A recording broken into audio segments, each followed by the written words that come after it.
Judges 2, the cycle begins. The angel of the Lord went up from Gilgal to Bochim and said, I brought you up from Egypt and brought you into the land that I swore to give to your fathers.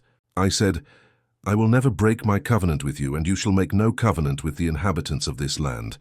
You shall break down their altars. But you have not obeyed my voice. What is this you have done? So now I say I will not drive them out before you, but they shall become thorns in your sides, and their gods shall be a snare to you.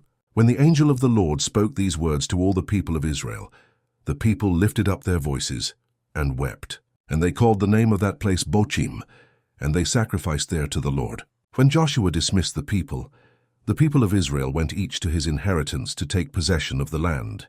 And the people served the Lord all the days of Joshua and all the days of the elders who outlived Joshua, who had seen all the great work that the Lord had done for Israel. But Joshua, the son of Nun, the servant of the Lord, died at the age of 110 years. They buried him within the boundaries of his inheritance at Timnath-Heres, in the hill country of Ephraim, north of the mountain of Gaash. And all that generation also were gathered to their fathers. And there arose another generation after them, who did not know the Lord or the work that he had done for Israel.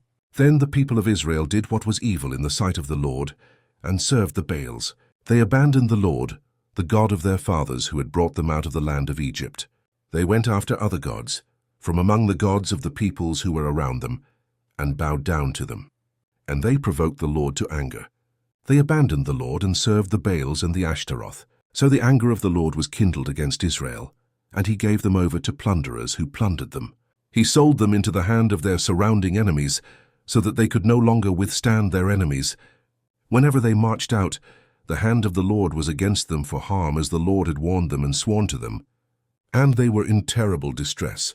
Then the Lord raised up judges, who saved them out of the hand of those who plundered them. Yet they did not listen to their judges, for they whored after other gods and bowed down to them.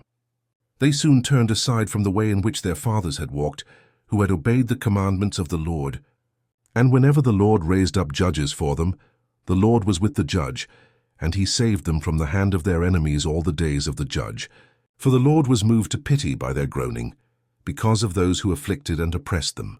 But whenever the judge died, they turned back and were more corrupt than their fathers, going after other gods, serving them and bowing down to them. They did not drop any of their practices or their stubborn ways. So the anger of the Lord was kindled against Israel.